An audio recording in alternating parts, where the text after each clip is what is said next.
I want to say thank you to Christ Church for putting on this forum, and thank you to my opponent, Brad Winstrup, for being here today. And as Brad said, we have had several of these so far, and they've all been civil. We just exchanged ideas and answered questions, which is the way it ought to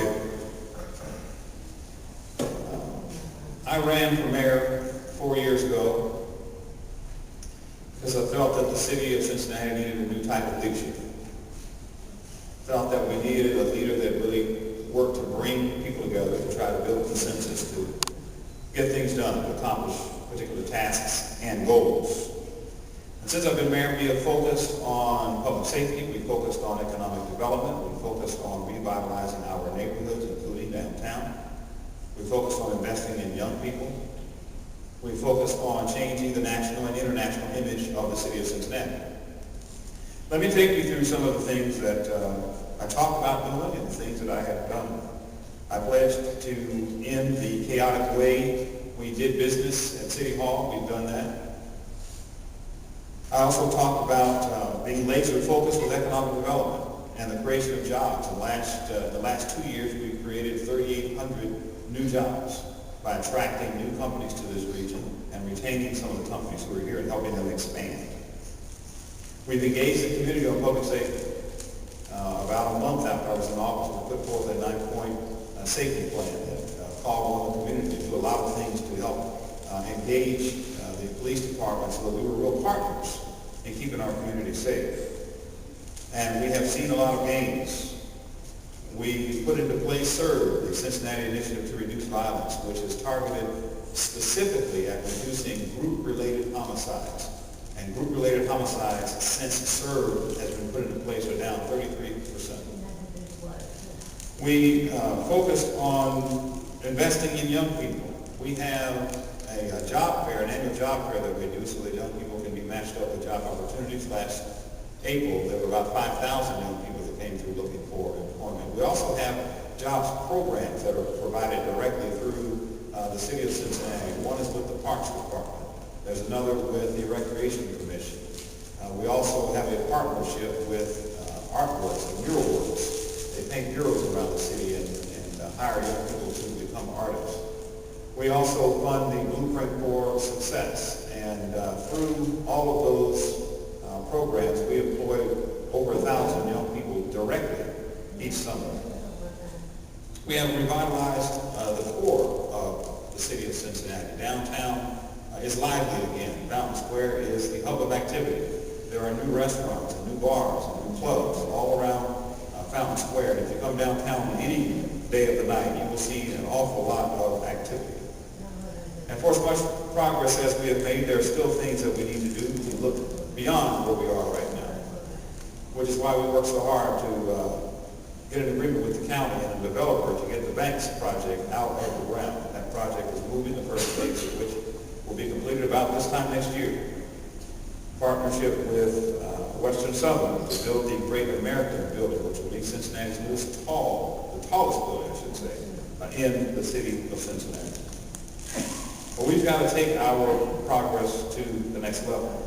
So we focus on neighborhoods. The Neighborhood Enhancement Program brings intensive focus to particular neighborhoods at the city level in order to get rid of blight, to deal with public safety issues, to make sure that we are doing all that we can to improve those particular neighborhoods. We put into place new housing to populate and repopulate the city of Cincinnati. We have renovated existing housing through our partnerships with a lot of builders and developers.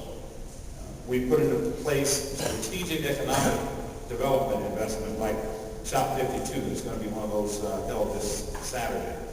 That's all about getting additional businesses to locate in our 52 neighborhoods and or providing entrepreneurs with the opportunity to go into business.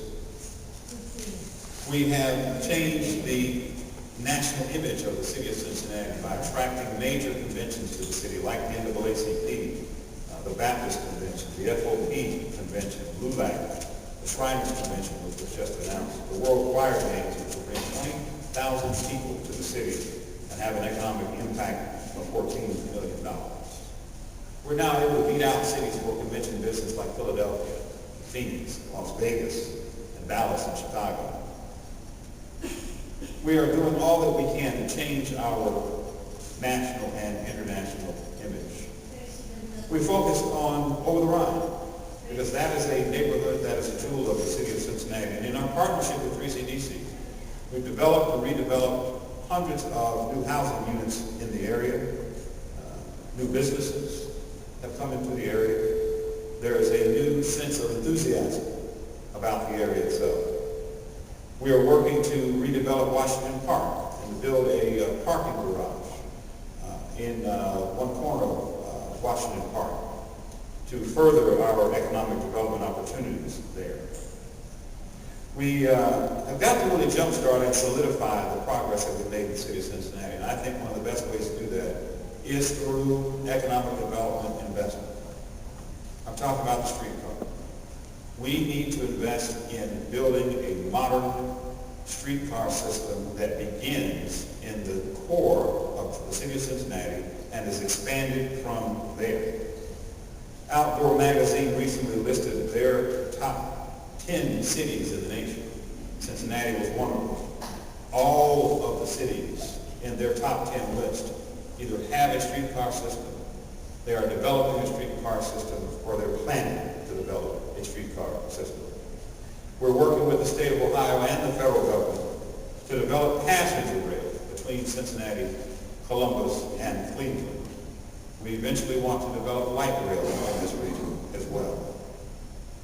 These are big investments that we can't do by ourselves. We're going to need a partnership at the federal level and at the state level.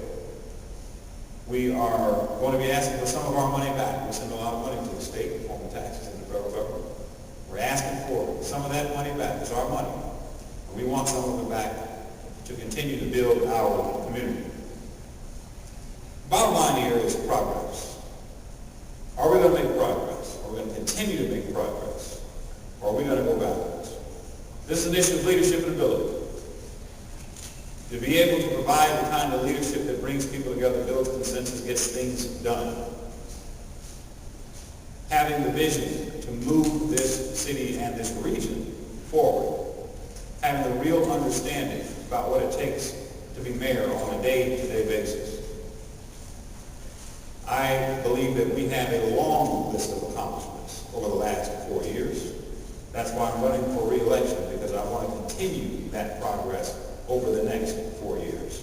I want to thank all of you for being here, and Brad and I will be happy to answer any questions that you may have.